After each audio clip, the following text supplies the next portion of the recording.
Life is always changing. A famous quote that I realize to be more and more true every year is, quote, "The only constant in life is change." Francis de la Rochefoucauld.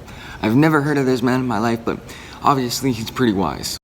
Bruh. Since the day I moved to Okinawa, I knew that eventually I would be forced to move from this place and that a brutal, dramatic change in my life was inevitable. Kind of like a ticking time bomb looming in your subconscious that didn't give a crap about how you felt at the time of its detonation.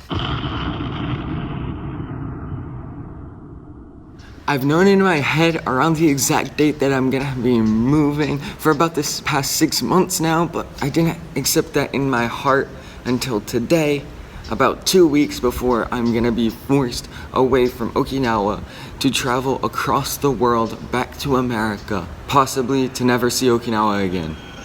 And today was the first day that I was forced to come face to face with this fact for a really long time. And the only reason that I ever came face to face with this fact was because today was the first day that I was forced to start packing up my stuff to get ready for the move that's happening in just 3 days. Change is normal, and throughout life is normally something that affects a small part of your life while you have constants in your life to support you throughout that change, such as friends, family, school, sports. These types of changes usually slowly form you into who you're becoming and who you are, and only result in minor growing pains. But it's a different kind of change when your whole life is suddenly torn out and uprooted, and you're forced to close the page to the chapter that may very well be the best part of your life that you can remember.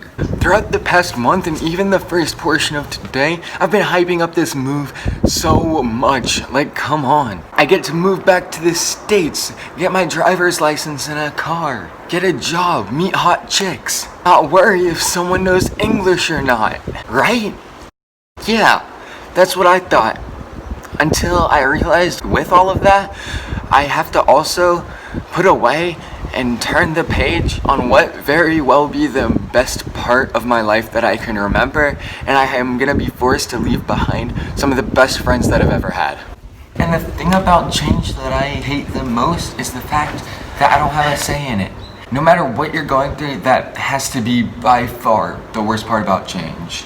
It's the unknown, the fact that you have no say when it will happen or what it might do to you. And if I'm scared with anything about this move, it has to be that. But if there's one thing that I've learned through being forced to move and being forced through massive life-changing changes every couple of years, is that you have one choice that you do decide the outcome of. If you are going to stand up and face the challenge of change and grow from it, or if you are going to run from it and stay stagnant through a time in your life where God is asking you to step up to the plate and grow. I choose the first one, and if you're facing change right now, like I know many of us have this year, I'd beg you to join with me.